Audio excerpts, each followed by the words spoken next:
Desce, nesse vídeo aqui eu vou ensinar você a aprender Python sozinho usando a inteligência artificial. E se você já sabe Python, eu vou ensinar você a aperfeiçoar ainda o seu conhecimento de Python na prática sozinho, somente com a ajuda da inteligência artificial. Então, se você gosta desse tipo de vídeo, deixa seu like aqui, se inscreve no canal para eu saber e trazer mais conteúdos como esse.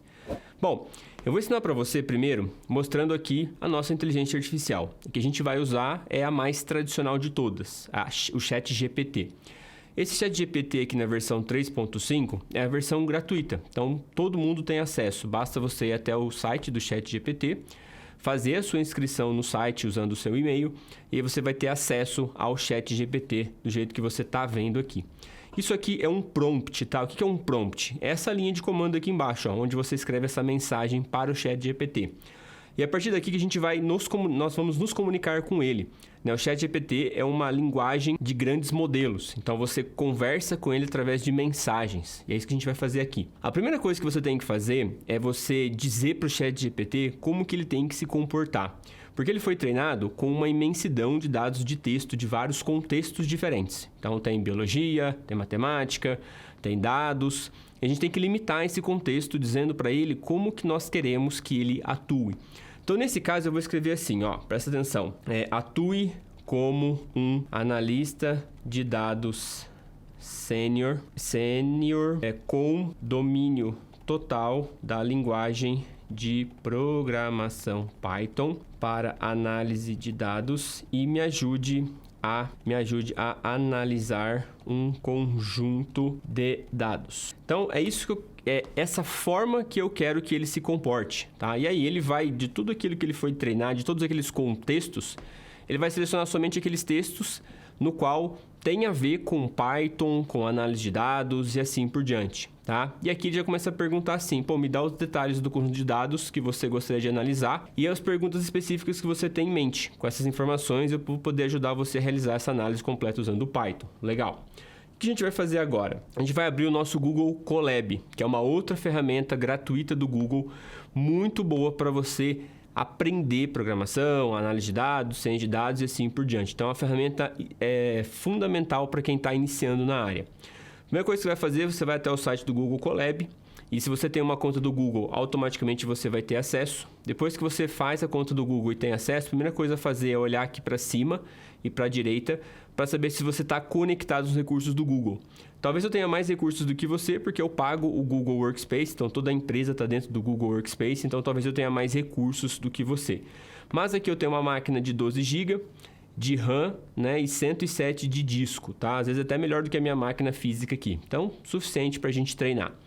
Os dados que nós vamos usar para aprender Python são os próprios dados fornecidos pelo Google Colabs. Então, você vem aqui do lado direito, clica na pastinha, e você vai ver aqui uma pasta chamada Sample Underline Data. E aí você vai abrir essa pastinha aqui e você vai ter alguns arquivos, tá? Então, olha só, vamos usar esse arquivo aqui, ó, California House Training.csv. Aqui eu vou fazer, ó, eu vou clicar aqui e vou copiar esse arquivo, copy path, que é onde esse arquivo está hospedado. E aí eu vou voltar lá no ChatGPT e vou pedir para ele me ajudar a ler esse arquivo. Então, eu vou escrever assim, ó, como eu faço para ler um arquivo chamado, aí você cola aqui, ó, que está dentro do Google Colabs, ler um arquivo chamado, usando o Google Colabs, e aí ele vai dar pra gente as dicas aqui do que tem que fazer. Então, olha só que legal, ele escreveu o código aqui. Então, para você ler o arquivo, você faz esses comandos aqui, tá? Vamos supor que eu não sei nada de Python, tá? Eu tô aprendendo Python agora. Então, o que eu faço? Primeiro eu venho aqui, copio, depois eu colo aqui e depois eu pergunto: como eu faço para executar um código no Google Colabs? Ele vai explicar para mim, ó. Acesse o Google Colabs, se necessário, faça o login da sua conta do Google, crie um novo notebook. No seu ambiente de notebook, você verá algumas células em branco, onde você pode inserir códigos. Insira o código que você deseja executar em uma das células, que foi o que a gente fez aqui. Pressione Shift e Enter para executar células. Observe a saída ou qualquer mensagem de erro que possa surgir abaixo da célula. Continue executando as células conforme necessário para completar suas análises ou projeto. Certifique-se que as bibliotecas necessárias estão instaladas no ambiente do Colabs Se precisar instalar alguma biblioteca que não esteja disponível, basta fazer o comando abaixo. Legal. Então, ele pediu para a gente apertar Shift Enter. Eu vou apertar Shift Enter aqui, para ver o que acontece. Apertei Shift Enter, mostrou aqui os dados. Legal? Então, a gente já conseguiu importar os dados. E assim eu posso fechar aqui e focar exatamente nos códigos que nós temos aqui. Primeira coisa que a gente tem que fazer para aprender, a gente tem que aprender de uma maneira mais prática, que é uma maneira que é recomendada pela andragogia, né? Então, a andragogia, ela é uma coleção de sugestões sobre como ensinar adultos, enquanto que a pedagogia é para ensinar crianças. Você ensina uma criança mais de forma lúdica, mais de contando histórias, fazendo associações. Um adulto, ele aprende mais fundamentalmente quando você traz um problema próximo da realidade dele. Então, as coisas elas têm que ser mais práticas. Então, para um adulto, quanto mais prático, melhor. Por isso que muitos alunos reclamam que a faculdade, né, ou os cursos são muito teóricos. Porque a teoria, quando ela é apresentada antes da prática, faz o aluno parecer que está entendendo, mas ele somente vai entender quando ele está na prática. Quando você traz a prática para frente, o aluno ele aprende a fazer, ele entende como ele fez, mas ele não sabe o porquê aquilo está funcionando. E aí você vem com a teoria por trás, né? Esse é o método ciclo de estudos que eu ensino lá na comunidade DS, tá? E aliás, se você não tem conhecimento nenhum de Python, vou deixar na descrição desse vídeo aqui um curso gratuito que eu gravei de Python para você começar a sua carreira em análise ou ciência de dados por lá, tá? Então tá na descrição desse vídeo aqui. Bom, fez o primeiro vídeo aqui, fez o primeiro código, o que você vai fazer agora? Você vai começar a entender as linhas. Então, o que é esse import pandas SPD? E você pergunta para o ChatGPT explicar para você. Você poderia explicar com detalhes e exemplos o que a seguinte linha faz? Aí você coloca aqui, ó. Vamos colocar assim, ó, o que esse comando faz. E aí você vem aqui, copia, ó, import pandas pd, copia e cola. Claro, vou explicar o comando import pandas spd em detalhes, junto com exemplos para ilustrar seu uso. O import em Python é a palavra-chave, é usada para carregar módulos ou pacotes em seu programa.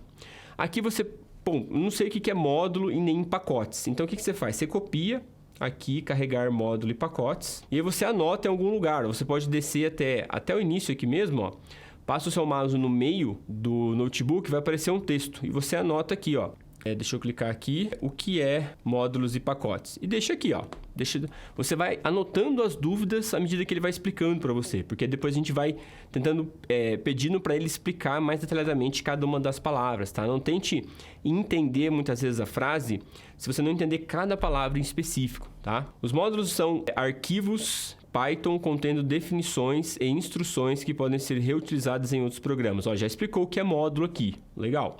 Então, beleza. Então, o import... O que é o import? Ele é uma palavra específica que carrega módulos. O que são módulos? São scripts que contêm definições e instruções, ou comandos, que podem ser realizados em outros programas. Legal. Então, basicamente, a gente tem um arquivo, e esse arquivo tem algumas instruções que são passadas de pessoas para pessoas. Então, isso é um módulo, tá? Depois, a segunda palavra é pandas. Pandas é uma biblioteca em Python amplamente utilizada para manipulação e análise de dados. Ela fornece estruturas de dados de alto desempenho e fáceis de usar, bem como ferramentas para limpeza, transformação e análise de dados. A principal estrutura de dados fornecida pelo Pandas é o Data Frame, que é uma tabela bidimensional com rótulos e colunas. Tá, então o Pandas é uma biblioteca. O que é uma biblioteca? Não sei. Então, vou escrever aqui, ó, biblioteca em Python. Eu copio, vou lá e escrevo aqui, ó, o que é uma biblioteca? O que é uma biblioteca em Python? Legal. Aí eu volto aqui. Aí eu tento interpretar um pouquinho, tá? Então, Pandas é uma biblioteca, eu não sei muito bem o que é uma biblioteca, mas ela é utilizada para manipular e analisar dados, então talvez eu esteja no caminho correto. Ela fornece uma estrutura de alto desempenho, que eu não sei o que é essa estrutura, mas que de alguma forma facilita para eu manipular esses dados. Legal. Próxima linha, PD. A cláusula SPD renomeia o módulo pandas para PD, tá? Então, ele renomeia. Isso é uma prática comum para diminuir a quantidade de digitação necessária ao se referir a funções de classes de um módulo. O nome PD é uma convenção comum usada pela comunidade de desenvolvedores do Pandas, tá? Então, esse SPD ele renomeia o Pandas para PD, como se desse um apelido, né? Então, ao invés de eu chamar de Pandas, eu chamo de PD. Legal. E aqui ele deu um exemplo de uso. import pandas SPD, criando aqui um data frame. Eu não sei o que é um data frame, então eu anoto aqui, ó. O que é um data frame? Legal. Então tem um data frame, aí ele faz esse comando aqui e exibe. Nesse exemplo, o código importa a biblioteca pandas e o renomeia como PD. Legal. Em seguida, cria um data frame chamado df a partir de um dicionário de dados. Não sei o que é um dicionário de dados, coloca aqui. O que é um dicionário de dados? O que é um dicionário de dados? Por fim, o data frame ele é exibido usando a função print. Tá? Eu não sei o que é a função print. Eu sei que ele exibe na tela, mas eu vou colocar aqui o que é a função print. Tá? Bom, então a gente tem aqui a primeira explicação, né, da primeira linha e a gente já tem várias dúvidas sobre o que são as coisas. Esse aqui é um exemplo que eu estou mostrando para você de um aprendizado ativo. O que é um aprendizado ativo? É quando você conversa com o autor que escreveu o livro, que gravou o vídeo ou que está conversando aqui com você. Muitas pessoas, elas não sabem estudar, né? Elas somente ouvem o que está sendo dito de uma postura muito mais passiva, né? Então é como se a pessoa só lesse o que está escrito aqui, que são as explicações. Mas ele não questiona, né? Observe que sempre quando eu fiz a leitura, por exemplo, desse import aqui, eu estava me perguntando, tá, mas o que é o import? Ah, entendi, é isso, mas faz aquilo. E isso é estudar ativamente, é você questionar o que está escrito ali. É você tentar falar de uma outra forma, ou falar do jeito que você entendeu. E aí as palavras que você não entende, você vai lá, coloca em algum lugar e depois pede explicação sobre o que é aquilo. Então, o aprendizado ativo é isso. Se você estiver estudando livros, você vai grifar o parágrafo e vai sempre colocar uma anotação do lado do parágrafo sobre o que você entendeu, ou reescrevendo aquele parágrafo com as suas palavras. Se você estiver vendo um vídeo, você vai pausar naquele momento e você vai reescrever ou falar com as suas próprias palavras o que o professor acabou de explicar. Nesse caso aqui, estudando com inteligência artificial, é a mesma coisa. Você vai tentar escrever com as suas palavras ou falar em voz alta aquilo que ele escreveu. E aí, se você tem dúvida, você anota e depois pergunta para ele o que é aquilo.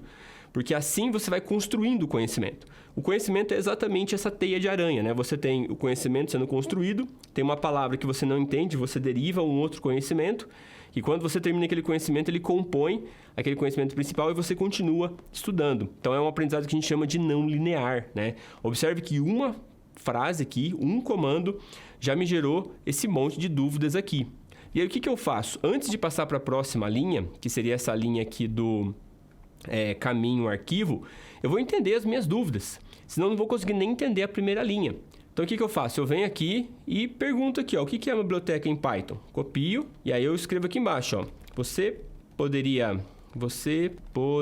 me explicar o que é uma biblioteca em Python? E aí ele vai escrever, claro, Python é uma biblioteca que é um conjunto de módulos ou pacotes, que a gente já sabe que é módulo, né? É um arquivo que contém instruções específicas que pode ser usado por outras pessoas. Então, o conjunto desses arquivos é chamado de biblioteca, que contém um conjunto de funções e classes. Eu não sei o que são funções e nem classes, então vou anotar aqui, ó. O que são funções ou classes, que podem ser reutilizados em diferentes programas.